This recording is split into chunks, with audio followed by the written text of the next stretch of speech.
கிறிஸ்துவுக்குள் பிரியமான தேவனுடைய வெளியேறப்பெற்ற பிள்ளைகளே, கர்த்தராகிய இயேசு கிறிஸ்து நம்ம யாவரையும் ஆசீர்வதிப்பாராக. God bless you. பிரியமானவர்களே, கிரைஸ்ட் ரெவலர்ஸ் இந்த மெசேஜ் 357வது முறையாக யூடியூபின் வழியாய் செய்தியளிக்கும்படியாய் பரிசுத்த ஆவியானவர் செய்த கிருபைக்காக பரிசுத்த ஆவியானவரை கோடி கோடியாக ஸ்தோத்திரிக்கிறேன். இந்த செய்தியுடைய தலைப்பு கர்த்தரை அவமதித்தார்கள். கர்த்தரை அவமதித்தார்கள் என்பதை குறித்து பரிசுத்த வேதாகமத்திலிருந்து பரிசுத்த ஆவியானுடைய துணையோடு இந்த செய்தியை நாம் பார்க்க போகிறோம். ஆகவே கர்த்தரை அவமதித்தார்கள் என்ற செய்தியை முழுமையாய் நீங்கள் பாருங்கள். முழு ஆசீர்வாதங்களை பெற்றுக்கொள்ளுங்கள். வெளியேற பெற்ற போதகர்களை யாராவது பார்ப்பீர்கள் என்று சொன்னால் நீங்களும் தயவு செய்து முழுமையாய் நீங்கள் பாருங்கள். கர்த்தர் உங்களை ஆஸ்வதிப்பாராக. மிகவும் பிரயோஜனமாக இருக்கும். இந்த கர்த்தரை யார் அவமதிக்கிறார்கள், எதனால அவங்க அந்த காரியத்தை செய்யறாங்க என்பதை குறித்து நம்ம வேதத்தில் நாம் பார்க்க போகிறோம். இதுக்கு முன்பாக சும்மா சிம்பிளா நான் சொல்லிடுறேன். அதாவது இன்றைய நாட்களிலே நீங்க சபையை பார்த்தீங்கன்னாக்கா, கத்தோலிக் திருச்சபையை நீங்க எடுத்துக்கீங்களேன்.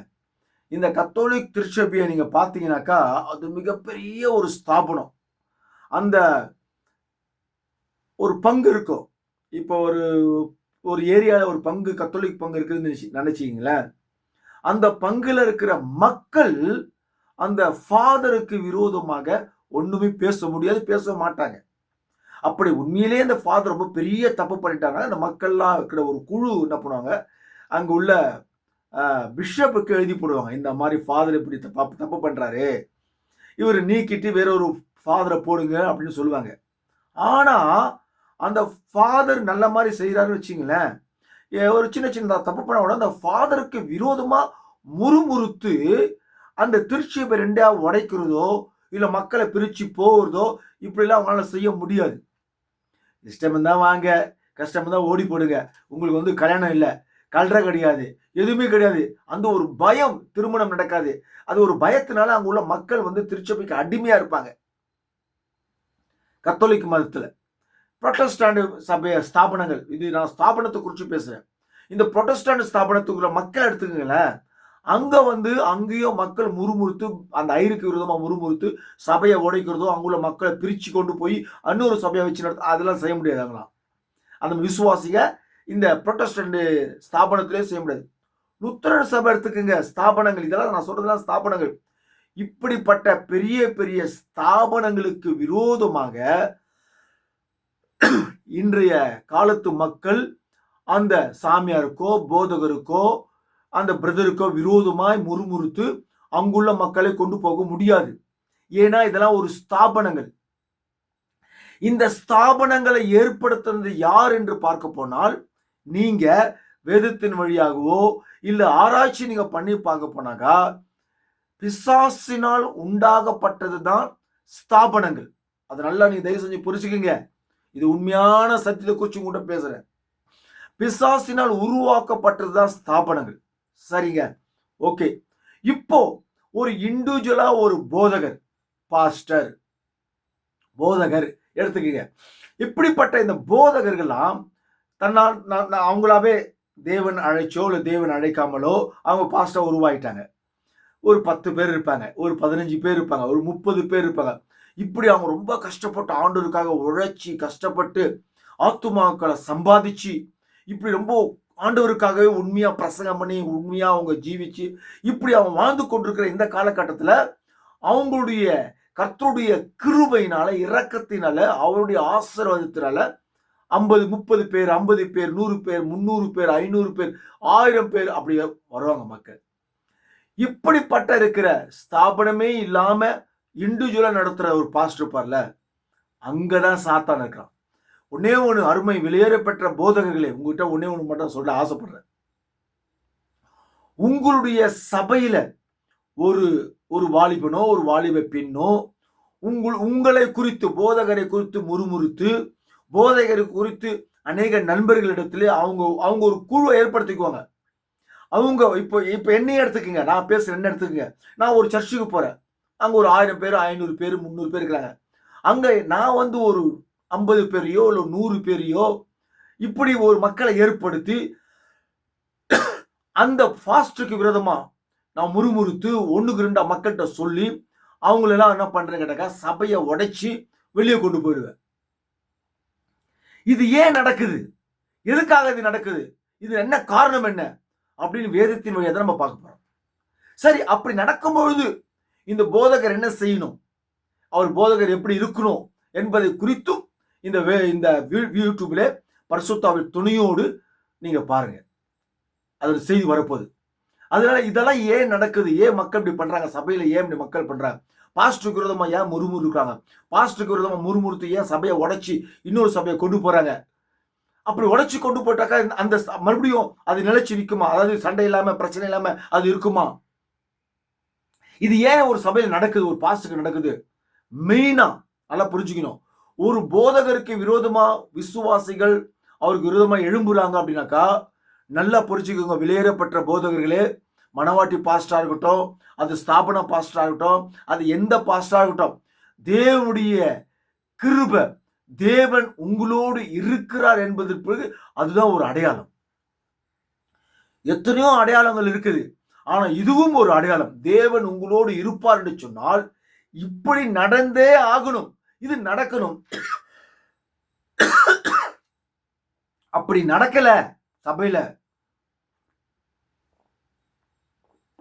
ரொம்ப ரொம்ப சுலபமா போகுது, அந்த பாஸ்டருக்கு எந்த பிரச்சனையுமே இல்லை அப்படின்னாக்கா, எனக்கு தெரிஞ்சது நான் சொல்றேன்பா, உண்மையாலுமே கர்த்தர் அந்த பாஸ்டரோடு இல்லை. தேவன் அந்த பாஸ்டரோடு இருப்பார் என்று சொன்னால் இப்படிப்பட்ட குழப்பங்கள்லாம் வரும். சரி, இது ஏன் வருது, இது எப்படி ஆரம்பிச்சுது, இது யார் கொண்டு வரா, இப்படிதான் நம்ம பார்க்க போறோம். ஹல்லேலூயா. இது யார் செய்யறது கேட்டாக்கா கர்த்தரை அவமதிக்கிற மக்கள் அப்படி செய்யறாங்க. சரி, அது எப்படி உருவானது, எந்த வழியில உருவானது என்பது குறித்து நம்ம பார்க்க போறோம். நீங்க எசேக்கியேல் 28ஆம் அதிகாரம், ஹல்லேலூயா, எசேக்கியேல் 28ஆம் அதிகாரத்துல நீங்கள் 11 இருந்து வசனம் 11 இருந்து நீங்கள் 18 வரைக்கும் நீங்க வாசிங்க. நீங்க அப்படி வாசிக்கும் பொழுது முதல் பிகினிங்ல லூசிபர் அவன் எப்படி கேட்டா ரொம்ப அழகு உள்ளவன், ஞானத்தில சிறந்தவன், மிகவும் திறமைசாலி. அந்த பரலோகத்திலே தேவன் இருந்த அந்த பரலோகத்திலே வைகுண்டத்திலே அந்த பரதேசியிலே எல்லா தேவதூதர்களை காட்டிலும் விசித்திரமான தேவதூதனா இருந்தான் லூசிபரு. அந்த லூசிபர் யாரும் கேட்ட தேவனுக்கு அடுத்த ஸ்தானத்திலே அந்த லூசிபர் காணப்பட்டான். அவனை குறித்து ஒரு சில வாக்கியங்களை நான் வாசிக்க ஆசைப்படுகிறேன். அல்லேலூயா. பாருங்கள், வாசிக்கின்றேன். இப்பொழுது லூசிபரை குறித்து வாசிப்போம். இந்த செய்தி பைபிள் இருக்குது, ஆனா இந்த செய்தியை குறித்து இந்த உலகத்துல கடைசி தூதன் சொல்லிடுறல பாருங்க, அந்த செய்தி தான் இது. அவருடைய புக்ல இருந்து ஜெராக்ஸ் எடுத்து தான் உங்ககிட்ட நான் வாசிக்கிறேன். வில்லியம் மரியன் பிரண்ணாம் சொல்லக்கூடிய இந்த கடைசி கால தீர்க்கதரிசி, இந்த கடைசி கால தீர்க்கதரிசியை குறித்து தான் என்னுடைய யூடியூப்ல கொஞ்ச நாள் பேசின்னு வரேன். பட் இந்த தீர்க்கதரிசி 1965 65ல மரித்துட்டார். 1909 பிறந்தாரு. அவரை ஊழியங்கள்ல ஸ்டார்ட் ஆச்சு. அதுக்கப்புறம் குறிப்பிட்ட நாட்கள் கழிச்சு ஊழியங்கள் ஸ்டார்ட் ஆச்சு. தேவன் இந்த மனிதனோடு பரிபூர்ணமாக இடைப்பட்டு வந்தார். எப்படி இயேசு எனும் நம் மனிதனோடு தேவ ஆவியானவர் முழுமையா இறங்கினாரோ, அதே போல இந்த மனுஷன் சாதாரண ஒரு மனுஷன், ஏழ்மை குடும்பத்தை சேர்ந்த இந்த மனுஷன், இவர் பேர் வில்லியம் மரியன் பிரண்ணாம். இந்த மனுஷனை குறித்து அருமையான மரித்து போன தினகரன் அவர்கள் இவரை குறித்து பேசியிருக்கிறார். மரித்து போன தினகரன் அவர்கள் இவரை குறித்து உண்மையான இவர் தீர்க்கதரிசி என்றும் இவர் உண்மையான தேவனுடைய மனுஷன் என்றும் அவர் பேசின வீடியோக்களை நான் பார்த்திருக்கிறேன். தினகரன் பேசின வீடியோக்களை பார்த்திருக்கிறேன். இன்றைக்கு தினகரன் இவரை குறித்து மிக முழுமையாய் அவரை குறித்து பேசல, ஓரளவுக்கு பேசியிருக்கிறார். இன்றைய காலத்துல இந்த ஸ்தாபன பாஸ்டர்கள் இவரை குறித்து சுத்தமா பேசுறதுல நான் பல வீடியோல பேசியிருக்கிறேன். ஆனா இன்றைய காலத்துல பாஸ்டர்கள் இவரை குறித்து பேச வேண்டும், ஆனா பேசல. ஆனா நான் எந்த ஒரு பாஸ்டருக்கும் அடிமை இல்லாம கிறிஸ்து இயேசுவுக்கு மட்டும் அடிமையா இருக்கிறபடினாலே நான் இவரை குறித்து ஓப்பனாக உங்களுக்கு வெளிப்படுத்தி காண்பிக்கின்றேன். அருமையான என்னுடைய அருமை நண்பர்களே, தேவனுடைய வெளியேறப்பட்ட சகோதரனே, ஸ்தாபன பாஸ்டர்களே, நான் கூறுவது சத்தியம். இயேசு கிறிஸ்துவின் நாமத்தினாலே உங்களுக்கு அறிவிக்கிறேன். இவர்தான் இந்த உலகத்திலே கடைசி தீர்க்கதரிசி. வெளிப்படுத்துற புத்தகத்திலே 10ஆம் அதிகாரத்தில் சொல்லப்படுகிற 7ஆம் தூதன் இவர்தான். இவர் 1200 செய்திகளை பேசியிருக்கிறார். இவருடைய செய்தியில இருந்துதான் நான் கொஞ்சம் நான் இவருடைய வார்த்தைகளை வாசித்து இந்த மாதிரி ஜெராக்ஸ் எடுத்தோ எழுதியோ உங்களிடத்துல நான் பேசிக்கொண்டு வருகிறேன். இவருடைய சத்தியம்தான் உண்மையான சத்தியம். இவருடைய சத்தியத்தை மறுக்கிற எந்த ஒரு பாஸ்டரும் சரி, எந்த ஒரு விசுவாசியும் சரி, 101% பரலோகம் போகவே முடியாது. இவர் சத்தியமே நீங்க உங்க வாழ்க்கையில கேட்கல, தெரியல அப்படின்னாக்கா, நீங்கள் கிறிஸ்துவுக்குள் உண்மையா ஜீவித்து வாழ்ந்து பைபிளுடைய மெசேஜை நீங்கள் கேட்டு அதன்படி நீங்கள் நடப்பீர்கள் சொன்னால் பரலோகம் கிடைக்க வாய்ப்பு உண்டு. ஆனா இதனுடைய செய்திகள் எல்லாம் இன்றைக்கு நிறைய பேர் கேட்டு மறுதளிக்கிற மக்களுக்கு நிச்சயமாகவே பரலோகம் இல்லை என்று அவருடைய செய்தியை அறிவிக்கிறது. சரி, அருமையான தேவனுடைய வெளியேறப்பட்ட அருமை நண்பர்களே, நான் உங்களிடத்தில் உண்மையை கூறுகிறேன். இன்றைக்கு அநேக போலி பாஸ்டர்கள் 90% இருக்கிறார்கள். இவரை குறித்தெல்லாம் பேசுறதில்லை. நானா இவரை குறித்து நான் உங்கள்கிட்ட உண்மையா உத்தமமா நான் வெளிப்படுத்தி காண்பிக்கிறேன். அவருடைய செய்தியையும் உண்மையா உத்தமமா எல்லாத்தையும் உடைச்சி நான் பேசுறேன். எனக்கு மேல நிறைய அப்பாட்டாக்கள் சூப்பர் பாஸ்டர்கள் இருக்கிறாங்க. செய்திகளை கரைச்சி குடிச்ச பாஸ்டர்கள் இருக்கிறாங்க. நான் சும்மா கொஞ்சம் அல்லேலூயா ஆண்டுடைய கிருபையினால ஏதோ கொஞ்சம் உங்ககிட்ட அறிவித்து கொண்டு வருகிறேன். அவ்வளவுதான். அல்லேலூயா. ஏன்னா தேவனுடைய ஆசீர்வாதத்தை பெற்றிருக்கிறேன், தேவனுடைய கிருபையை பெற்றிருக்கிறேன், தேவனுடைய முழு அன்பை பெற்றிருக்கிறேன். அதுக்காக தான் அவருக்காக நான் இதை சேவை செய்கிறேன் யூடியூபின் வழியா. இதுதான் உண்மைங்க. சரி, இவர் என்ன பேசியிருக்கிறார் என்பதை குறித்து நான் சில வாக்கியங்களை உங்களிடத்தில் நான் பேச ஆசைப்படுகிறேன். கர்த்தரை அவமதித்தார்கள், ஏன் அவர்கள் அவமதித்தார்கள் என்பதை குறித்து தான் நாம் பார்க்க போகிறோம். நீங்கள் எசேக்கியேல் 28ஆம் அதிகாரம் 11-8 வரைக்கும் நீங்கள் வாசிங்கள். அதை குறித்து நான் வாசிக்கின்ற வேதத்திலே இப்பொழுது லூசிபரை குறித்து வாசிப்போம். இவர் சொல்றாரு, ஓ லூசிபர், நீ வானத்திலிருந்து விழுந்தாயே. இது வேதத்தில் இருக்குது. வானத்திலிருந்து விழுந்தவன். இப்ப இவர் சொல்றாரு, வானத்திலிருந்து விழுந்தவன் அதிகாலையின் மகனாகிய பரலோகத்தை சார்ந்த ஒரு தூதன். அதிகாலையின் மகனாகிய விடிவெள்ளியே, ஓ லூசிபர், நீ வானத்திலிருந்து விழுந்தாயே. ஜாதிகளை ஈனப்படுத்தியவனே, நீ தரையிலே நடந்து விழ வெட்டப்பட்டாயே. நான் வானத்துக்கு ஏறுவேன், தேவனுடைய நட்சத்திரங்களுக்கு மேலாக என் சிங்காசனத்தை உயர்த்துவேன். வடப்புறங்களில் உள்ள ஆராதனை கூட்டத்தின் பர்வதத்திலே விற்றிருப்பேன் என்றும், நான் மேகங்களுக்கு மேலாக உயரத்தில் ஏறுவேன், உன்னதமானவருக்கு ஒப்பாவேன் என்றும் நீ உன் இருதயத்தில் சொன்னாயே. ஆகவே நீங்கள் பாருங்கள், அது ஒரு தரிசனம் அல்ல. நிச்சயமாகவே லூசிபர் வானத்திலிருந்து வெளியே தள்ளப்பட்டான். இப்பொழுது ஒரு நிமிடம் புதிய ஏற்பாடு லூக்கா 10:18 திருப்பி இயேசு என்ன கூறினார் என்பதை பார்ப்போமாக. லூக்காவின் புத்தகத்திலே இந்த கேள்விகளை புரிந்து கொள்ள முயற்சிக்க இப்போது நீங்கள் வைத்துள்ள உங்கள் வேத வாக்கியங்களை லூக்கா 10:18 திருப்புங்கள். அவர்களை அவர் நோக்கி இயேசு கூறினார், சாத்தான் மின்னலை போல வானத்திலிருந்து விழுகிறதை கண்டேன். இது வேதத்தில் இருக்கிற வார்த்தையை அவர் பேசிக்கொண்டு வருகிறார். பாருங்கள், சாத்தான் தேவனுடைய மூல பிரதான தூதனானவன். இப்ப இவர் சொல்றார் செய்தியில, பாருங்கள், சாத்தான் தேவனுடைய மூல பிரதான தூதனானவன். ஒரு சமயத்தில் அவன் பரலோகத்தில் வாசம் செய்தான். தேவனுக்கு அடுத்ததாக வானங்களில் அவன் ஒரு சமயத்தில் மிகப்பெரிய நபராக இருந்தான். தேவன் ஐக்கியமாக அவன் தேவனுடைய வலது கரமாக விளங்கினான். ஆகவே அவன் தன் இருதயத்திலே மேட்டின்மை கொண்டவனாக ஆனான் அப்படின்னு அவர் சொல்றாரு. அவருடைய விளக்கத்தை குறித்து பேசுறேன். இப்போ நீங்க இதே வேதத்தில் நீங்க பாத்தீங்கன்னாக்கா, நீங்க 16ஆம் வசனத்தை பாத்தீங்கன்னாக்கா, அவன் அழகிலே சிறந்தவன் மேட்டின்மை கொண்டபடினாலே தேவனுடைய ஸ்தானத்தை அவன் எடுத்துக்கொள்ள வேண்டும் என்று விரும்பினான். தேவனுக்கு கிடைக்கக்கூடிய ஆராதனையை அவன் எடுத்துக்கொள்ள விரும்பினான். இப்படி அநேக காரியங்களை தேவனுக்கு விரோதமாக செஞ்சபடினாலே நீங்க 16ஆம் வசனத்தை வாசிக்க போனால், தேவனுடைய பர்வதத்திலிருந்து ஆகாதவன் என்று தேவன் அவனை தள்ளிவிட்டார்.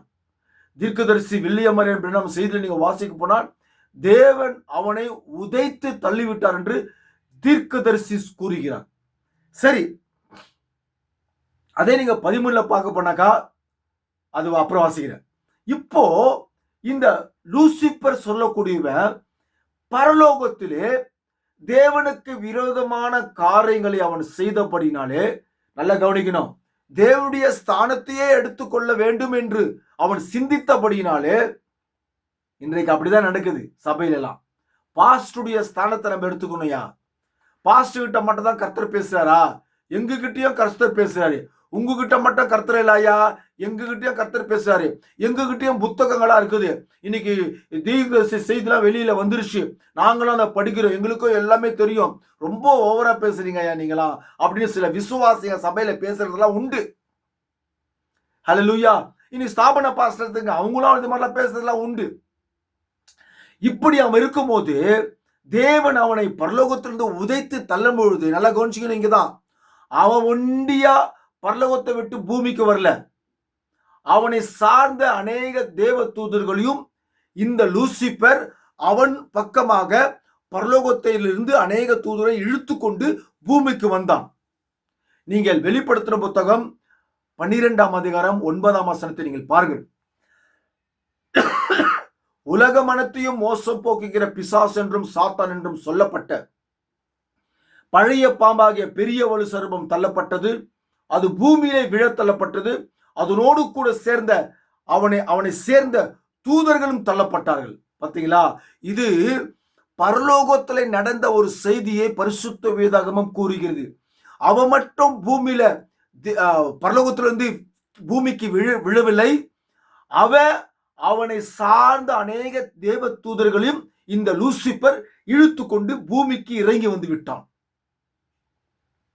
ஃபர்ஸ்ட் பிகினிங்ல இது யார் செஞ்சதுன்னா லூசிபர் செஞ்ச வேலை. தேவனுக்கு விரோதமாக செயல்பட்டு தேவன் அவனை உதைத்து கீழே தள்ளினபடினாலே அவனை சார்ந்த தூதர்களும் பூமிக்கு வந்தாங்க. அந்த விழப்பட்ட தூதர்கள் தான் இன்னைக்கு அநேக ஸ்தாபனங்கள் தான் விழப்பட்ட சபைகள், விழப்பட்ட தூதர்கள். இன்றைக்கு பூமியில் இருக்கிற அநேக ஸ்தாபனங்கள் யாருன்னா விழப்பட்ட தூதர்களும் விழப்பட்ட ஸ்தாபனங்களும் தான் இன்னைக்கு அநேக மக்களை வச்சிருக்கிறாங்க. அவங்க தான் ஊழியம் செய்யறாங்க. சரி, நம்பர் 1, இப்போ இந்த விழப்பட்ட லூசிபர் பூமிக்கு வந்துட்டான். பூமிக்கு வந்தவன பிற்பாடு எங்க இருந்தான்னு வேதம் என்ன சொல்லுங்க கேட்டாக்கா, அதே எசேக்கியேல் 28ஆம் அதிகாரம் 13ஆம் வசனத்தை நீ பார்த்தீங்கன்னாக்கா, எசேக்கியேல் 28:13 நீ தேவனுடைய தோட்டமாகிய ஏதேனில் இருந்தவன். அல்லேலூயா.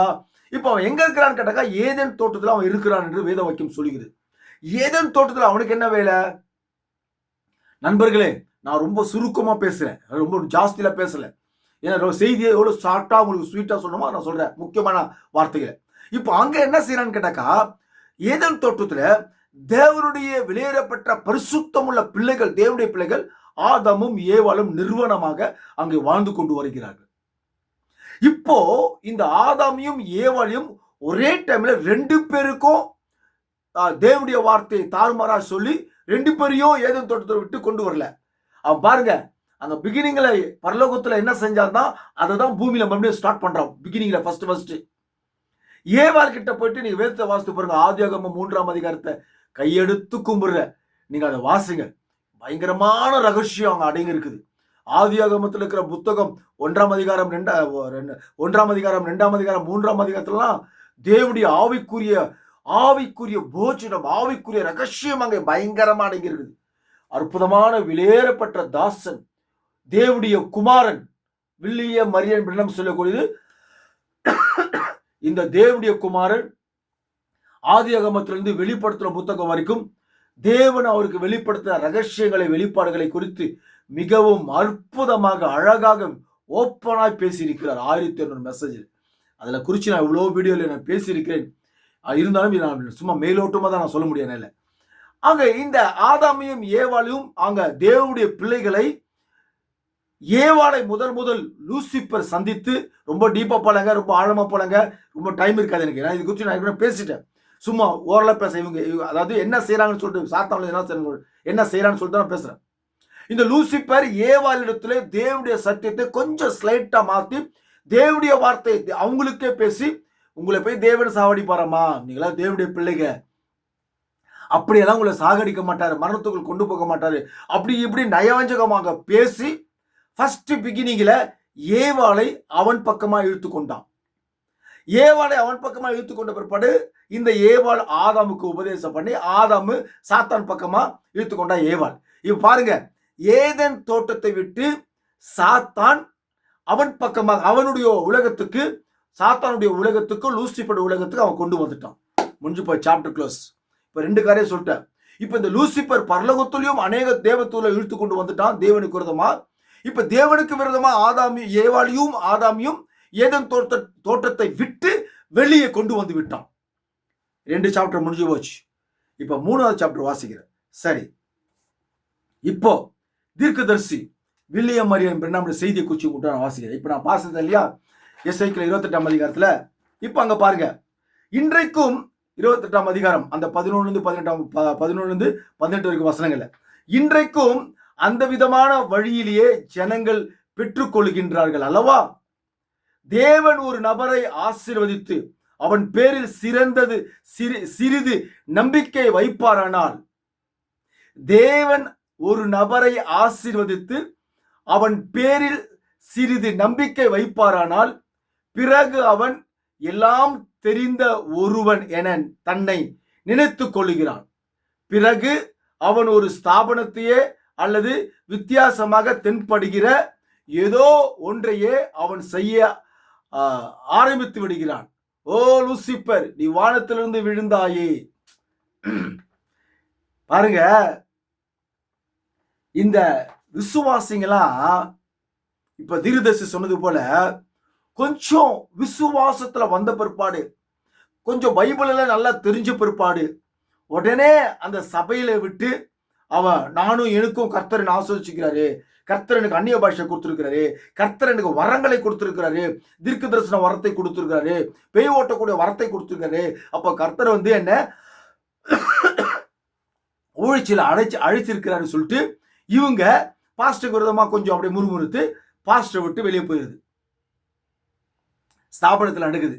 மனவாட்டி சொல்லுவாங்க, நிறைய பேர் சபையில இருக்கிறாங்க, அவங்களும் என்ன பண்ணான்னு கேட்டாக்கா, பாஸ்டருக்கு விரோதமா முறுமுறுத்து, பாஸ்டருக்கு விரோதமா செயல்பட்டு, 1க்கு 2 பாஸ்டர் பற்றி 1க்கு 2 ஒண்ணு பேசி, இவங்களும் சபையை விட்டு சபையை உடைச்சு ஒரு 100 பேரோ 150 பேரோ 50 பேரோ 30 பேரோ பிரிஞ்சு வர பாக்குறாங்க. சரி, இதெல்லாம் ஏன் செய்யறான்னு கேட்டாக்கா, அது சாத்தான் செய்யற வேலை. நல்லா புரிஞ்சுக்குங்க வெளியேறப்பட்ட போதகர்களே. அப்படி உங்க சபையில நடக்குதுன்னு சொன்னாக்கா கர்த்தர் உங்களோடு இருக்கிறார்னு அர்த்தம். சரி, இப்ப நான் வாசிக்கிற பாருங்க, இது தேவனுடைய முழு சர்வாயுத வர்க்கத்தையும் தரித்துக் கொள்கின்ற செய்தியில இந்த அருமையான தேவனுடைய குமாரனாகிய வில்லியம் மரியன் பேசியிருக்கிற வார்த்தை உங்களிடத்தில் நான் வாசிக்க ஆசைப்படுகிறேன். இப்பொழுது தேவன் தம்முடைய பிள்ளைகளுக்கு சிறந்ததை அளித்தார். ஏதேன் தோட்டத்தில் தேவன் ஆதாமுக்கும் ஏவலுக்கும் சிறந்ததை அளித்திருக்கிறார். என்ன சிறந்ததை அளித்திருக்கிறார்? ஜீவ விருட்சத்தின் கனியை நீங்கள் புசியுங்கள், உங்களுக்கு மரணமே இல்லை, நீங்கள் இப்போ எப்படி சந்தோஷமா இருக்கிறீங்களா அப்படியா நீங்க இருப்பீங்கன்னு சொல்லிட்டு ஒரு ஆசீர்வாதத்தை கொடுத்தாரு தேவன். சிறந்ததை கொடுத்தார் அங்கே என்று நாம் கண்டிருக்கிறோம். ஆகவே அவர் அதற்கு சற்று சீர்திருத்தங்கள் செய்ய வேண்டிய அவசியம் இல்லை. பரலோகத்திலே நடந்த யுத்தத்தில் அவர் சாத்தானை உதைத்து வெளியே தள்ள வேண்டியதாக இருந்தது. பிறகு அவர் பூமிக்கு வந்து தம்முடைய பிள்ளைகளை தம்முடைய வார்த்தையால் பாதுகாப்பிட்டார். நான் உங்களை ஒன்று கேட்க விரும்புகிறேன், சற்று சிந்தித்து பாருங்கள். இப்பொழுது அவருடைய வார்த்தையாக இந்த மகத்தான கோட்டையில் அங்க ஏதேன் தோட்டத்தை குறித்து பேசுறாரு. அவருடைய வார்த்தையாகிய இந்த மகத்தான கோட்டையில் ஏவாள் நின்று கொண்டு அதை செய்யவில்லை. இப்பொழுது சாத்தான் வெளியே இருந்து கொண்டு வரத்தக்கதாக ஒரு யுக்தியை கையாள முயற்சித்தான். ஒரு பிளான், அவனுக்குள்ள ஒரு பிளான் இருந்தது. அதை கையாள முயற்சித்தான். ஏனெனில் அவள் வார்த்தையில் பின்னால் தரித்திருந்த வரைக்கும் எல்லாம் அருமையாக இருந்தது. நாம் வார்த்தையில் பின்னால் இருந்து அப்பால் செல்லும் பொழுதுதான் நாம் தவறு செய்கிறோம். பார்த்தீங்களா?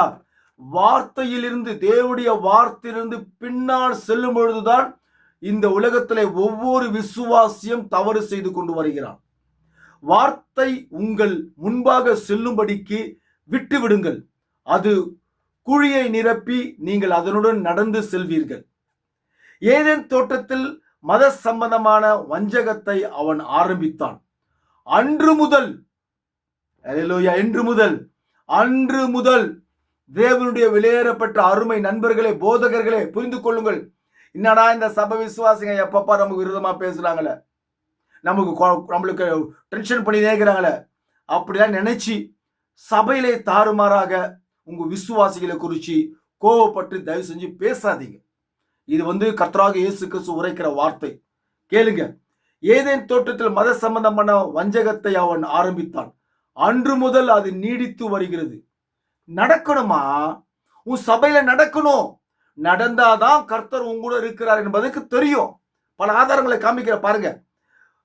அன்று முதல் அது நீடித்து வருகிறது. அவன் பக்தி உள்ளவனாய் வேத வசனத்தை மேற்கொள்ள காட்டினான். பக்தி உள்ளவனாய் வேத வசனத்தை மேற்கொள்ள ஏவாளுக்கு காட்டினான். ஏவாள் ஒண்ணு சொல்ல, ஆதாம் ஒண்ணு சொல்ல, அப்படியே வார்த்தை சும்மா ஸ்லைட்டா தான் திருப்பினான், ஜாஸ்தியில அவனை திருப்பல. ஹல்லேலூயா. சரி, காட்டினான், மேற்கொள்ள காட்டினான். அது மிகவும் தெளிவாக காணப்படும் விதத்தில் செய்வான். ஆதியிலே தேவனுடைய வார்த்தையை சாத்தான் உபயோகித்தது போன்று, ஏதேன் தோட்டத்துல தேவனுடைய வார்த்தையை குறிச்சு தான் ஏவாள்கிட்ட சொன்னான், ஸ்லைட்டா தான் மாத்தினான். அதை குறிச்சு தான் தீர்க்கதரிசி பேசுறாரு. ஆதியிலே தேவனுடைய வார்த்தையை சாத்தான் உபயோகித்தது போன்று அவனும் வேத வசனத்தை எடுத்துரைப்பான். ஹல்லேலூயா. நல்லா புரிஞ்சுக்கினா, இங்க அற்புதமான ஒரு வார்த்தை சொல்றாரு பாருங்க. அது மிகவும் தெளிவாக காணப்படும். அன்று முதல் அது நீடித்து வருகிறது. அவன் பக்தி உள்ளவனாய் வேத வசனத்தை மேற்கொள்ள காட்டி அது மிகவும் தெளிவாக காணப்படும் விதத்தில் செய்வான். ஆதியிலே தேவனுடைய வார்த்தையை சாத்தான் உபயோகித்தது போன்று இன்றைக்கு அவனே என்ன பண்ண, பாஸ்டர் இருந்து கத்துக்கின்னு, பாஸ்டர் இருந்து நல்லா படிச்சுக்கின்னு, தேவனுடைய வார்த்தை பெற்றுக்கின்னு, அவன் கொஞ்சம் 30 வருஷம் 20 வருஷம் ஆன பிற்பாடு பாஸ்டருக்கே உபதேசம் பண்ணுவான். இப்படி ஐயா அப்படி ஐயான்னு பாஸ்டருக்கே உபதேசம் பண்ணுவான். இவன் பாஸ்டர் இருந்து குழந்தையா இருந்து முதிய பெரியவனாகி நல்ல வார்த்தையில நல்ல பலத்து போயிட்ட பிற்பாடு பாஸ்டருக்கே சத்தியத்தை குறிச்சு பேசுவான். அங்க சபையை உடைக்க முயற்சி பண்ணுவான். ஹல்லேலூயா. இது யாருனாக்கா சாத்தானுடைய வேலை. தீர்க்கதரிசி புக்கு நல்லா இவருடைய வில்லியம் மரியம் பெண்ணாம் தீர்க்கதரிசி புக்குகளை நிறைய நல்லா படிச்சு, பாஸ்டர் சொல்ற வார்த்தையெல்லாம் கேட்டு, பாஸ்டர் எப்படிலாம் பேசுறாரு நல்லா கேட்டுக்கின்னு, சபை எப்படி நடத்தணும்னு எல்லாம் தெரிஞ்சு வச்சுக்கின்னு பாஸ்டருக்கு விருதமா முறுமுறுப்பான். அதுக்கப்புறம் ஒரு 10 வருஷம் கழிச்சோ ஒரு 5 வருஷம் கழிச்சோ பாஸ்டர் சொல்லாததெல்லாம் சொல்லுவான். பாஸ்டர் செய்யாததெல்லாம் இப்படி செஞ்சாரு அப்படி பண்ணாருன்னு சொல்லி தீர்க்கதரிசிய புக் எடுத்து அவங்கள விசுவாசிகளை காமிச்சு பிரெயின் வாஷ் பண்ணுவான். விசுவாசிங்க அப்படி பிரெயின் வாஷ் பண்ணி, அந்த பிரெயின் வாஷ் பண்ண அவங்க அப்படி இருக்கிறான்னு கேட்டாக்கா அதெல்லாம் ஒரு மக்கு விசுவாசிங்க. சரி, இவன் பிரெயின் வாஷ் பண்ணி பாஸ்டர் கொடுத்தமா பிரெயின் வாஷ் பண்ணி அங்க சபையை உடைச்சு போவான். சரி, அப்படியே சபையை உடைச்சு போட்டான்னு வச்சுங்களேன், இவருக்கு ரொம்ப வேதனைப்படுவார். பாஸ்டர் வேதனைப்பட்டு கண்ணீரோட அழுவாரு. உண்மையான பாஸ்டர் குறிச்சு பேசுறேன், உத்தமமான பாஸ்டர் குறிச்சு பேசுறேன். அவர் ரொம்ப வேதனைப்பட்டு கண்ணீரோட அழுவார். ஐயா, நான் அந்த ஜனங்களுக்காக உண்மையாக தானே உழைச்சேன், இப்படி பண்றாங்கன்னு சொல்லி கண்ணீரோடு அழுவார். என்ன தேவையில்லாம முறுமுறுத்து 100 பேரை கூண்டு போட்டாங்க ஏசப்பா அப்படின்னு சொல்லி கண்ணீரோடு அழுவார். அந்த பாஸ்டர் விடமாட்டாரு. இன்னும் ஊழியத்தை உண்மையாக தான் செஞ்சுன்னு வருவாரு. இவர் நினைச்சுக்குவாரு, நான் போயிட்டாங்கடா, போனா சாத்தா போடா இனி கவலை பிரசங்கம் பண்ணுவாரு. கொஞ்ச நாள் கழிச்சு இன்னொருத்தன் எழும்புவான். அல்லேலூயா. இப்படி நடந்துகிட்டே இருக்கும். ஆனா தேவன் உன்னை விட்டு போக மாட்டார். அதை மட்டும் புரிஞ்சுக்கும். மக்கள் எல்லாம் போனா கூட பரவாயில்லைங்க. ஆனா 2 உண்மையான பியூர் மனவாட்டியை நீ பரலோகம் கொண்டு போற வச்சீங்க. பாஸ்டர் ஐயா, போதகரையா, எல்லாம் புரிஞ்சுக்கீங்க. கோவப்பட்டு சபையில ஒன்னும் பேசாதீங்க. 2 விசுவாசி நீ கூண்டு போனா கூட உனக்காக ஜீவ கிரீடம் காத்து கொண்டிருக்கிறது. ஆமென் சொல்வீங்களா? உனக்காக உண்மையான தேவனால் நியமிக்கப்பட்ட, தேவனால் கைவேலையால செய்யப்பட்ட, அவருடைய வார்த்தையால உருவாக்கப்பட்ட ஜீவ கிரீடம் 2 உண்மையான உத்தமமான பியூர் மனவாட்டியை நீங்க கொண்டு போனீங்கன்னாக்கா உங்களுக்காகவே தேவனுடைய சன்னிதானத்துல ஜீவகிடம் வைக்கப்பட்டிருக்கிறது. நீ 1000 பேரை சம்பாரிச்ச, 2000 பேரை சம்பாரிச்ச, இதெல்லாம் பதறு மனவாட்டிங்க. இன்றைக்கு நிறைய சபையில பதறு மனவாட்டி தான் இருக்குது. அந்த பதறு மனவாட்டில மிஞ்சி போனா ஒரு 1000 பேர் இருக்கிறான்னு சொன்னாக்கா அதுல 10 தான் உண்மையான பியூர் மனவாட்டியா இருக்கும். ஹல்லேலூயா. 1000 பேர்லயே சொல்றேன். அதெல்லாம் இன்னைக்கு சபையை ஒரு விசுவாசி உடைக்கிறனாக்கா, சபையை பாஸ்டர் குறிச்சு தப்பா பேசுறனாக்கா கவலையே படாத. தேவன் உன்னோடு இருக்கிறார் என்பதற்கு அது ஒரு அத்தாட்சி. அப்படி நடந்தே தீரணும். அது நடக்கல, உன்னை ஐசு வச்சு உன்னை உயர்த்தி அப்படியே உன்னை தூக்கிட்டு போறான்னு கேட்டாக்கா தேவன் உங்ககிட்ட இல்லைன்னு அர்த்தம். அதை நல்லா புரிஞ்சுக்குங்க தயவு செஞ்சு. ஆதியில என்ன நடந்தது அது அப்படியே நடந்தே தீரணும் என்று தீர்க்கதரிசி கோருகிறார். ஹல்லேலூயா. சரி, இப்ப நான் உங்களுக்கு இன்னொரு வார்த்தையை உங்களுக்கு காமிக்க பாருங்க. நீங்கள் என்னாகமம் என்ற புத்தகத்திலே 16ஆம் அதிகாரத்தில் 1-7 வரைக்கும் வாசிங்க, 27ஆம் வசனம் வாசிங்க, 30-35 வரைக்கும் வாசிங்க. ரொம்ப அற்புதமான மோசஸ் வழிநடத்துற அன்னைக்கு என்ன நடந்ததோ அதுதான் இன்னைக்கு தேவனுடைய சபையிலும் நடக்குது. 2ஆம் வசனத்தை வாசிக்கிறேன். இஸ்ரவேல் புத்திரரில் சபைக்கு தலைவர்களும் சங்கத்துக்கு அழைக்கப்பட்டவர்களும் பிரபலமானவர்களும் ஆகிய 250 பேர்களோடும் கூட மோசேக்கு முன்பாக எழும்பினார்கள். 6 லட்சம் ஜனங்களை ஒரே ஒரு தீர்க்கதரிசி, தேவனால் நியமிக்கப்பட்ட தீர்க்கதரிசி 6 லட்சம் என்று சொல்லப்படுகிறது. ஆனால் இந்த வில்லியம் மரியன் பிரணாம் தீர்க்கதரிசி அவர் செய்தி சொல்லுது 25 லட்சம் ஜனங்கள் நினைக்கிறார். ஆமா, 25 20 தெரியல, என்ன மணிக்கு நான் மறந்துட்டேன், ஏன்னா திடீர்னு நான் பேசல.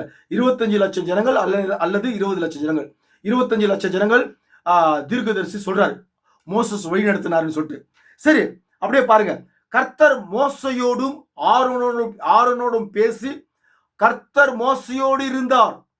மோசையோடு கர்த்தர் இருந்தபடினாலதான் அங்க ஒரு மோசஸுக்கு விரோதமா எழும்புறாங்க. இன்றைக்கு கர்த்தர் ஒரு மனவாட்டி பாஸ்டரோடவோ அப்படி இருப்பார் என்று சொன்னால் சபையில மூக்கு விரோதமான எவனா ஒருத்தர் எழும்பணும். அப்படி எழும்புறாங்கன்னு கேட்டாக்கா கர்த்தர் நூறுகிறான்னு நினைச்சுக்கங்க. தயவு செஞ்சு புரிஞ்சுக்கீங்க, கவலைப்படாதீங்க. கோராக்கு தான் அபிராம் இவங்கெல்லாம் பார்த்தீங்கன்னாக்கா மோசஸ்க்கு விரோதமா முறுமுறுத்து எழும்புனாங்க. கர்த்தர் மோசையோடும் ஆரோனும் பேசி இந்த சபையை விட்டு பிரிந்து போங்கள், ஒரே நொடியிலே அவர்களை அதமாக்குவேன் என்றார். அப்பொழுது அவர்கள் முகம் குப்புற விழுந்து, தேவனே, மாமிசமான யாவருடைய ஆவிகளுக்கும் தேவனே, மாமிசமான யாவர்களுக்கும் ஆவிகளுக்கு தேவனா இருக்கிறார். இந்த உலகத்திலே மனிதனுடைய ஆவிகளுக்கெல்லாம் தேவனாகிய கர்த்தராக இயேசு கிறிஸ்து மட்டும்தான் அவர் தேவனா இருக்கிறார். அவர்தான் ஆவிகளை சிருஷ்டித்தார். ஒரு மனிதன் பாவம் செய்திருக்க சபையார் எல்லோர் மேலும் கடும் கோபம் கொள்வீரோ என்றார்கள். ஹல்லேலூயா. அப்பொழுது கர்த்தர் மோசையை நோக்கி, கோராக்கு தான் அபிராம் எனப்பட்டவனுடைய வாசஸ்தலத்தை விட்டு விலகி போங்கள் என்று சபையாருக்கு சொல் என்றார். கர்த்தர் ஒரு புதிய காரியத்தை நேரிட செய்வதால் பூமி தன் வாயை திறந்து இவர்கள் உயிரோடு பாதாளத்தில் இறங்கத்தக்கதாக இவர்களையும் இவர்களுக்கு உண்டான யாவையும் விழுங்கி போடதேயானால் இந்த மனிதர் கர்த்தரை அவமதித்தார்கள். அல்லேலூயா. இந்த மனிதர் கர்த்தரை அவமதித்தார்கள். அது இந்த பூமி இவங்களெல்லாம் விழுங்கி போடலைனாக்கா நீங்க வேணா பாருங்க, இவங்க கர்த்தரை அவமதித்தார்கள் நீங்க நினைச்சுக்கீங்க. விழுங்கி போட்டுச்சுனாக்கா அப்படின்னு செய்தி சொல்லுது என்பதை அறிந்து கொள்வீர்கள் என்றார். பூமி தன் வாயை திறந்து அவர்கள் வீடுகளையும் கோராக்குரிய எல்லா மனிதரையும் அவர்களுக்கு உண்டான சகல பொருட்களையும் விழுங்கி போட்டது. அல்லேலூயா. அருமையான தேவனுடைய வெளியேறப்பட்ட பிள்ளைகளே, அன்றைக்கு மோசஸுக்கு நடந்தது சொன்னால் இன்றைக்கும் தேவனுடைய உண்மையான ஊழியக்காரர்களுக்கு இப்படி சபையில சின்ன சின்ன விஷயங்கள் எழும்புவார்கள் விசுவாசிகள். அதை குறித்து நீங்க கவலைப்படாதீங்க. உங்களை குறித்து முறுமுறுப்பார்கள். அதை குறித்து கவலைப்படக்கூடாது. சபையில போயிட்டு விசுவாசிகளை தாறுமாறெல்லாம் பேசக்கூடாது. ஏன்னா இப்போ தீர்க்கதரிசி புத்தகத்தை வாசிக்கிற அவர் என்ன சொல்றாரு பாருங்க. கோராக்கு அவன் எல்லா லேவியரும் ஒன்று கூடி பிரபலமானவர்கள், பரிசுத்தமானவர்கள், பெரிய மனிதர்கள் அனைவரையும் ஒன்று கூட்டி அவன் தாத்தானுமான ஒன்று சேர்த்து, தனிப்பட்ட ஒரு மனிதன் எங்கள் மேல் அதிகாரம் வகிப்பது சரியல்ல என்றனர். அவர்கள் ஒரு ஸ்தானத்தை தொடங்க முயன்ற இந்த ஊழியத்திற்கென்று தேவன் தெரிந்து கொள்ளப்பட்ட மோசேக்கும் ஆரோனுக்கும் முன்பாக வந்து அவர்கள் தங்கள் மேல் வந்து மிகுந்த அதிகாரத்தை எடுத்துக் கொள்கின்றனர் என்றும், சபையோர் அனைவருமே பரிசுத்தவான்கள் என்றும் அவர்களுக்கு உரிமை உள்ளது என்றும் கூறினர். ஹல்லேலூயா. பாருங்க, மோசஸ் காலத்துல இந்த தாத்தான் சொல்லக்கூடியவன், கோராக்கு சொல்லக்கூடியவன், அபிராம் சொல்லக்கூடியவன், இவங்களாம் முறுமுறுத்து, நீ மட்டும் பரிசுத்தவான் நினைச்சுக்காதமா மோசஸ், இங்கேயும் பரிசுத்தவான்கள் இருக்கிறாங்க, பரிசுத்தம் உள்ள பிள்ளைகள் இருக்கிறாங்க. மோசஸ், தேவன் உங்ககிட்ட மட்டும் தான் பேசுற நினைக்காதமா, தேவன் எங்களோட கூட பேசுவாரு மோசஸ். அப்பா பாஸ்டர் ஐயா, உங்ககிட்ட மட்டும் தான் இவருடைய செய்தி புக்கெல்லாம் இருக்குது நினைச்சுக்காதீங்க ஐயா, எங்ககிட்டயும் செய்தி புக்கெல்லாம் இருக்குது, நாங்களும் வாசிக்கிறோம், சும்மா ஒரேடியா சபையில பேசிருக்காதீங்க ஐயா, எங்களுக்கு எல்லாமே தெரியும் ஐயா இப்படின்னு சொல்லுவான். சபையில முறுமுறுப்பான். நீங்க தான் ஊழியர், நீங்க தான் பாஸ்ட்னாக்கா உங்களை வரைக்கும் வச்சுக்கோங்க ஐயா, நான் எங்களுக்கும் பாஸ்ட் ஊழியர்ல செய்ய தெரியும் ஐயா, இருந்தாலும் எதுக்கு நாங்க உங்களோட ஐக்கியப்பட்டிருக்கிறோம் அப்படின்லாம் சொல்லுவான், பேசுவான். சபையில உங்களை பத்தி தப்பு தப்பா பேசுவான். எப்படி மோசஸ்க்கு விரோதமா தப்பு தப்பா பேசினா, உங்ககிட்ட மட்டும் தான் கர்த்தர் இருக்கிறாரா, உங்ககிட்ட மட்டும் தான் தேவன் பேசுவாரா, எங்ககிட்ட பேசுவார், நீ மட்டும் பரிசுத்தவான் நினைச்சுக்காதப்பா, நாங்களும் பரிசுத்தவான்கள் தான், நாங்களும் பரிசுத்தமா தான் ஜீவிக்கிறோம், இப்படி எல்லாம் பேசுவான். ஹல்லேலூயா. இதெல்லாம் பேசி ஆகணும். இதான் நடக்குது. ஒரு சமயத்தில் 2 பெரிய தீர்க்கதரிசிகள் பூமியில் எப்பொழுதும் இருக்கவில்லை. பாருங்கள், ஒவ்வொரு மனிதனும் வித்தியாசமானவனாய் இருக்கிறான். ஒவ்வொரு மனுஷனும் வித்தியாசமா இருக்கிறான் இல்லையா? மனிதனுக்கு மனிதன் வித்தியாசப்பட்டவன், மனிதனுக்கு மனிதன் வித்தியாசப்பட்டவன். அவர் ஒரு வார்த்தையை பேசினால் இவருடைய செய்தி இருந்தால் இன்னொருத்த ஒரு வார்த்தையை பேசுவோம். ஒவ்வொரு வித்தியாசமா இருக்கிறான் மனுஷன் இயற்கையாகவே. ஆகையால் தேவன் ஒரே ஒரு மனிதனை தெரிந்து கொள்கிறார். அதான் முக்கியமானது. ஒரு மனிதனை தான் தேவன் தெரிஞ்சுக்கிறார். அவருக்கு ஒருவன் போதும். அவனை அவர் கரத்தில் ஏந்தி அவர் விருப்பத்திற்கேற்ப எதை வேண்டுமானாலும் செய்யலாம். நோவாவின் நாட்களிலே, எலியாவின் நாட்களிலே, மோசையின் நாட்களிலே இருந்தது போல அவருக்கு ஒருவன் போதும். ஹல்லேலூயா. ஒருவன் போதும். தேவனுக்கு ஒருவன் போதும். மோசையின் காலத்தில் அநேகர் எழும்பினார்கள். மோசையின் காலத்தில் அநேகர் எழும்பினார்கள். மோசையின் காலத்தில் எழும்பினாங்கனாக்கா இன்னைக்கு உண்மையான மோசஸை போல தீர்க்கதரிசிகள், தேவனுடைய மனுஷர்கள், ஊழியக்காரர்கள் இருப்பார்னு சொன்னால் அந்த உண்மையான ஊழியக்காரர்களுக்கு விருதமாய் கண்டிப்பா சபையில எழும்புவாங்க. ஏன்னா அவங்க எழும்பல. இது யார் செய்தது? சாத்தான் செய்தான் என்று நான் உங்களுக்கு வாசித்து காண்பித்தேன். ஆதி முதல் அவன் என்ன செய்தானோ அதுதான் வாழடி வழியா அவன் செஞ்சுன்னு வருவான். இதெல்லாம் சாத்தானுடைய காரியம். ஒரு சபையில சாத்தான் கண்டிப்பா இருப்பான். சபையில சாத்தான் இருக்க மாட்டான்னு நினைக்காதீங்க. பரலோகத்திலே இருந்தாங்க சாத்தான். தேவனுடைய சன்னிதானத்துல போயிட்டு யோபை குறித்து பேசினான். யோபை பத்தி பேசினான். தேவனுடைய சன்னிதானத்துல அநேக தேவதூதர்கள் முன்பாக அவனுக்கு ஒரு சிங்கம், அவனுக்கு ஒரு சேரை போட்டு அவன் உட்கார்ந்து அவன் கேள்வி கேட்கிறான் தேவன் என்று தீர்க்கதரிசி உரைத்த வார்த்தையை உங்களுக்கு வாசித்து காண்பித்திருக்கிறேன். அங்கேயே போறாங்க. தேவனுடைய சன்னிதானத்துல போய் குழப்பம் பண்ணினுங்கிறான். அநேக தேவத்துல இழுத்துருவான்ட்டான் கீழே. சபையில செய்ய மாட்டானா? தேவனுடைய ஊழியக்காரரே, சற்று புரிந்து கொள்ளுங்கள். மோசையின் காலத்திலே அநேகரை எழுப்பினான். தாத்தான், கோரா என்பவர்கள் அவனுக்கு விரோதமாய் எழும்பினார்கள். அவர்கள் எவ்விதம் செய்தனர் என்பதை நீங்கள் அறிவீர்கள். எங்களிடையே மோசே ஒருவன் மாத்திரம் பரிசுத்தவான் அல்ல என்று கூற விரும்பினர்.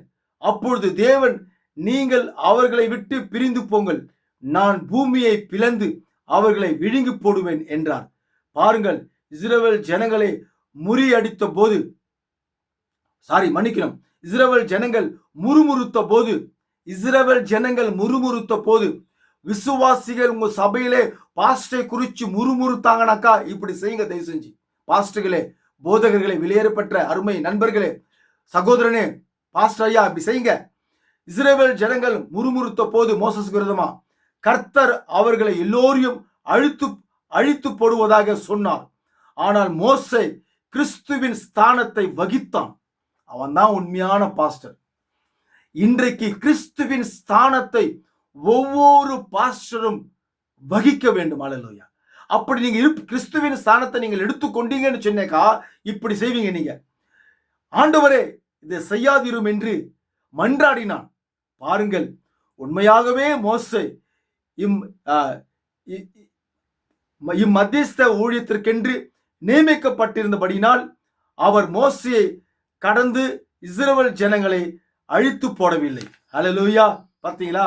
மோசேயை கடந்து இஸ்ரவேல் ஜனங்களை அழித்து போடவில்லை.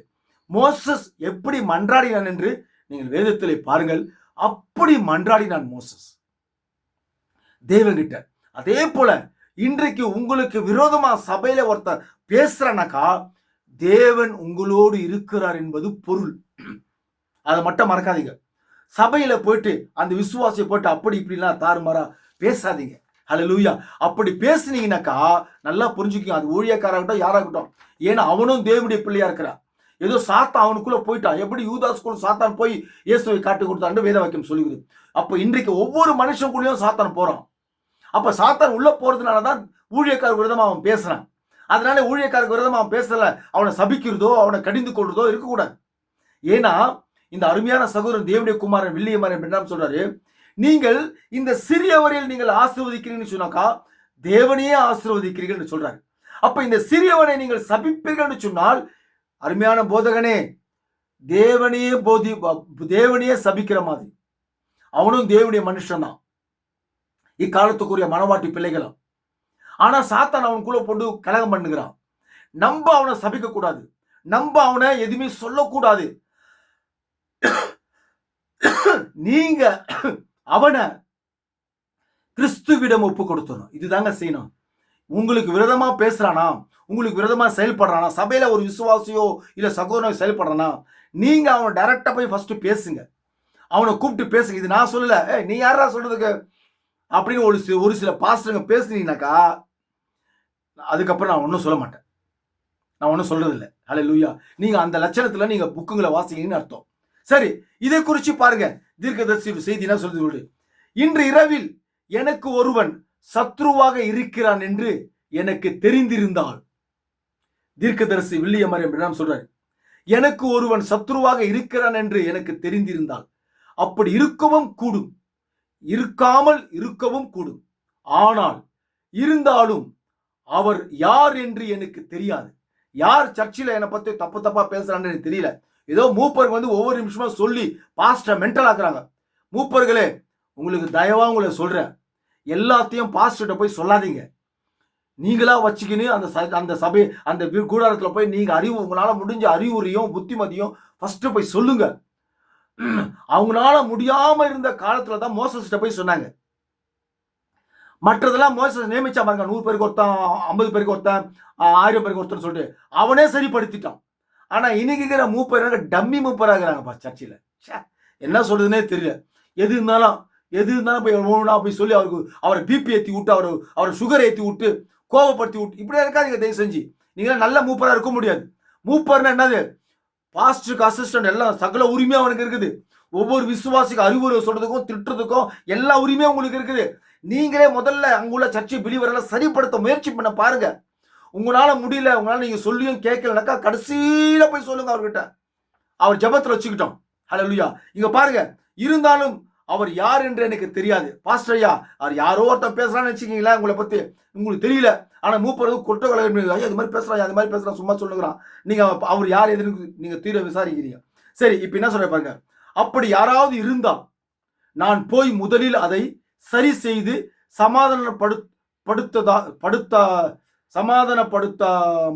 சமாதானப்படுத்தாமல் பிரசங்கிக்கவே மாட்டேன். இப்படி செய்யுங்க.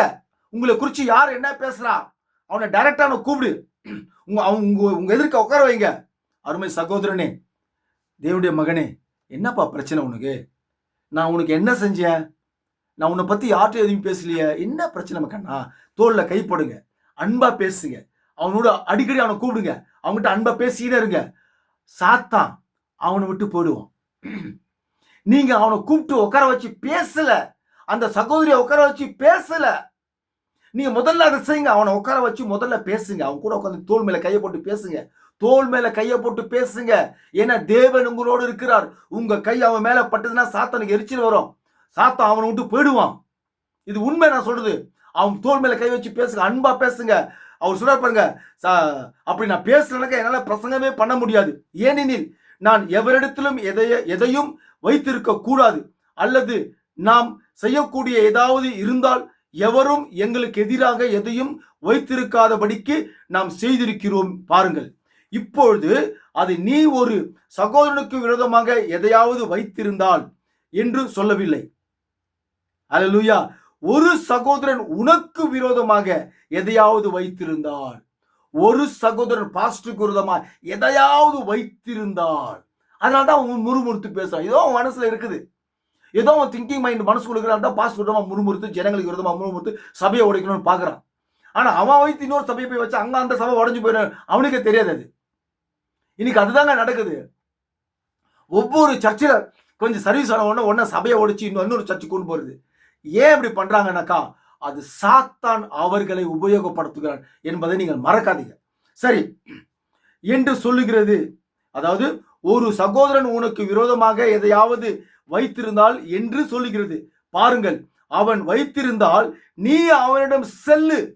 சும்மா சர்ச்சை பலிப்படுத்த பேசிருக்காத, நீ அவனிடம் செல்லு என்று சொல்லுகிறது. அப்படியானால் நாம் அமைதியோடும் சமாதானத்தோடும் வாழ முடியும். அப்படி நீ அவன்கிட்ட போய் பேசி சமாதானப்படுத்தி பேசி அவன் எல்லா கருத்து அவன் நீங்களாம் டிஸ்கஸ் பண்ணி உங்க மனசுல இருக்கிறது அவங்ககிட்ட இவங்ககிட்ட பேச, அவன் மனசுல இருக்கிறது நீங்க பேச, அப்புறம் அவனை கூப்பிட்டு தோல் மேல கை வச்சு அவனுக்கு ஜெபம் பண்ணி நீங்க அனுப்புங்க. அப்படி செய்யுங்க. சாத்தான் வெட்கப்பட்டு போவான். அவனை பாரு, ஒவ்வொரு வாரமா சர்ச்சில் போய் ஒரு மாதிரி தாறுமாறா பேசாதீங்க தயவு செஞ்சு. அவனை ஆண்டவர்கிட்ட ஒப்பு கொடுத்துருங்க. நம்ம அவனை சபிக்க கூடாது. நம்ம அவனை சபிச்சா கர்த்தரையே சபிக்கிற மாதிரி. இது நமக்கு வேணுமா? அதனால தேவனுடைய பிள்ளைகளே, ஒரு உண்மையான தேவனுடைய தாசனுக்கு விரோதமாக சபையிலே ஒருத்தன் எழும்பி பாஸ்டருக்கு விரோதமாய் பேசுறான்னு சொன்னாக்கா அது சாத்தான் செய்கிற காரியம் என்பதை மறந்துடாதீங்க. அப்படி உடனே அப்படி ஒருத்தன் செய்யறானாக்கா இம்மிடியட்டா அவனை கூப்பிட்டு அவனோடு பேசி அவன் மேல கையை வச்சு ஜெபம் பண்ணி அவனை சமாதானமா ஒரு 2-3 வாரம் அப்படி செய்யுங்க. சாத்தான் சபையை விட்டு போயிடுவான், அந்த பையனை விட்டு போடுவான், அந்த சகோதரி விட்டு போடுவான். ஆகவே இந்த கர்த்தரை அவமதித்தார்கள் என்ற செய்தி இவங்க ஏன் அப்படி பண்றான்னு கேட்டாக்கா, இவர்கள் மூலியமாக கர்த்தரை அவமதிக்கிறார்கள் வார்த்தையின் மூலியமாக. அதுக்காக அந்த ஊழியக்காரர் கலங்கவே கூடாது. திடன் கொள்ள வேண்டும், தைரியமா இருக்க வேண்டும். ஏன்னா கர்த்தர் உங்களோடு இருந்தா போதையா. 2 உண்மையான பியூர் மனவாட்டியை கொண்டு போங்க பரலோகத்துக்கு. அது போதும். ஆத்மாவுக்கு சேர்க்கணும். நிறைய ஆத்மாக்களை போய் சேர்த்து மண்டைய குழம்பி சுகரு பிபி ஏத்துக்குன்னு ஹல்லேலூயா 100 வயசு வரைக்கும் வாழலாம், சொல்ல முடியாது கர்த்தருடைய கிருபையில. 100 வயசு வரைக்கும் பலிப்படுத்தலன்னு தைரியமா பேசலாம். கர்த்தருடைய கிருபை இருந்ததுனாக்கா, அவர் பலன் இருந்ததுனாக்கா, அது இவங்கெல்லாம் பண்ற கூத்துல சீக்கிரமா பீஸ் போயிடுவீங்க பாஸ்டங்களே. அதனால எச்சரிக்கையா இருங்க, தைரியமா இருங்க, திடன் படுங்க, கவலைப்படாதீங்க. அப்படி நடக்குதுனாக்கா கர்த்தர் உங்க இருக்கிறான்னு அர்த்தம். இது ஏன்னா இது சாத்தான் செய்யறான். ஆதி முதலா இருந்து அப்படிதான் வழி அவன் செஞ்சுன்னு வரான் சாத்தான். அதனால தேவனுடைய விலையேறப்பட்ட பிள்ளைகளை கர்த்தருக்கு விரோதமாக அவமதிக்கிற ஒரு விசுவாசி இருப்பான்னு நினைச்சனால் அவனை நீங்கள் கர்த்தரிடத்துல ஒப்பு கொடுத்துருங்க. அவ்வளவுதான். அந்த தாத்தானையும் அந்த அபிராமியும் அந்த கோராக்கையும் எப்படி பூமி விழுங்கி போட்டுதோ அப்படி போடக்கூடாது. கர்த்தர் அவளை ஆஸ்வதிக்கணும், அளவுக்கு அடங்காமல் ஆஸ்வதிக்கணும். தேவனுடைய கிருபை உங்களுக்கும் எனக்கும் போதகர்களுக்கும் இருக்க வேண்டும். அல்லேலூயா. அதனால தேவனுடைய வார்த்தைக்கு செவி கொடுங்கள், யாரையும் சபிக்காதீங்க. இது சாத்தான் செய்யற காரியம். யூதாசுக்குள் சாத்தான் போகணும், யூதாசுக்குள் சாத்தான் போன இயேசுக்கு விரோதமாக செயல்பட்டான். அது மாதிரிதான் ஒரு பாஸ்டருக்கு விரோதமா ஒருத்தன் செயல்படுறாங்க, அது சாத்தானுடைய காரியம் நினைச்சுக்கீங்க. That's all. Hallelujah. God bless you. பிரியமான கர்த்தர் உங்களையும் அடியனையும் ஆஸ்வதிப்பாராக. புதிய செய்தியோடு சந்திக்கிறேன். God bless you.